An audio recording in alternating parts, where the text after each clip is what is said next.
like kuti tine munhu watakatomboitisa nyaya yekuti wakaromba yeurombwa tichitokanyora mazita ese hama dzake muhari anditi ende munhu enoka unfortunately he is related to me muzukuru obva aenda kofirwa ndimukoma ake obva afirwa ndibaba isusu tapedza kuita chinyi clip iriya hondo yakabuda kubocha uko lini kwakarowa munhu takatiza parufu munhu asati aigwa mutumbi usati wawigwa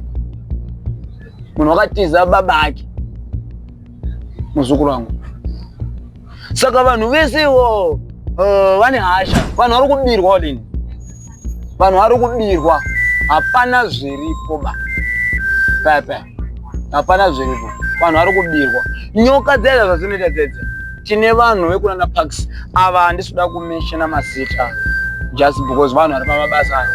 awo tine vanhu vari kunana parks vanobata nyoka like kuti isusu tiri kuti mumijirawo maoneka nyoka especially kumasabhabhu zvasiyana nekwedu kubosha kwetinotikairohwe ngaipondwe yotemwa nematombo kunana parks uko nyoka inobatwa iri mini ende vanotori nemabato vato nezvimiti zvacho nezvimachinyi zvavanotangirira vachitobata chinyi nyoka ichitobatwa iri mhenyu ichidzoserwa muchinyi musystem because chipuko chinotodifanira kunga chichidi chichitorarama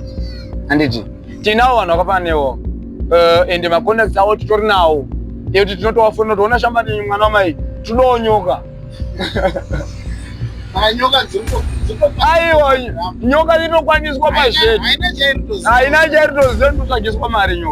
nyoka iri kutotorwa musango yotobatwa apopo yotokombwa yotobatwa mumuto nenyuchi nyuchi dzedze olini ndindotodziisa dzidzi andika ukatoti pauripo vabhona ndoda nyuchi ndotokunamira nyuchi kana mumoto ndogona kutonamira chi nyuchi but zvetiri panyuchi pepe ivo vakomana vatodaidzwa kuti nyuchi dzanetsa padini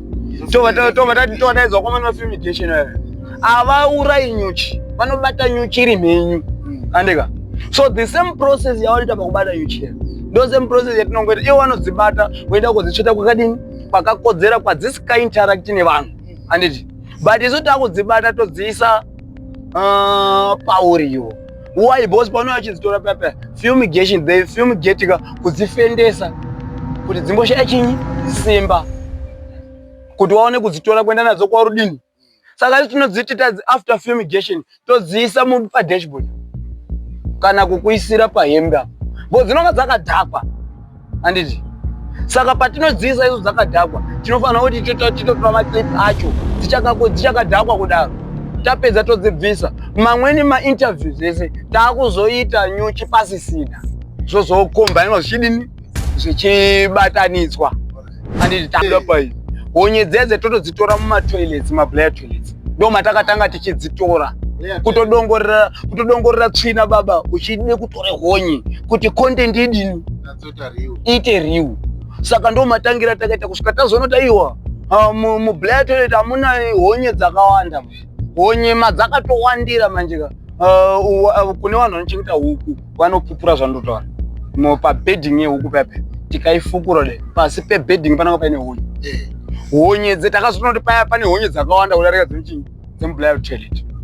saka tinoenda kosumudza bedding yedu totosevha zvakanaka totora bhaketi remvura tonyika bonini tichibudisa masarafina honye dzichidini dzichisara tasara nehonye dzedu kana dzikazadza kana kapu toto kuti iwo olini rara pasi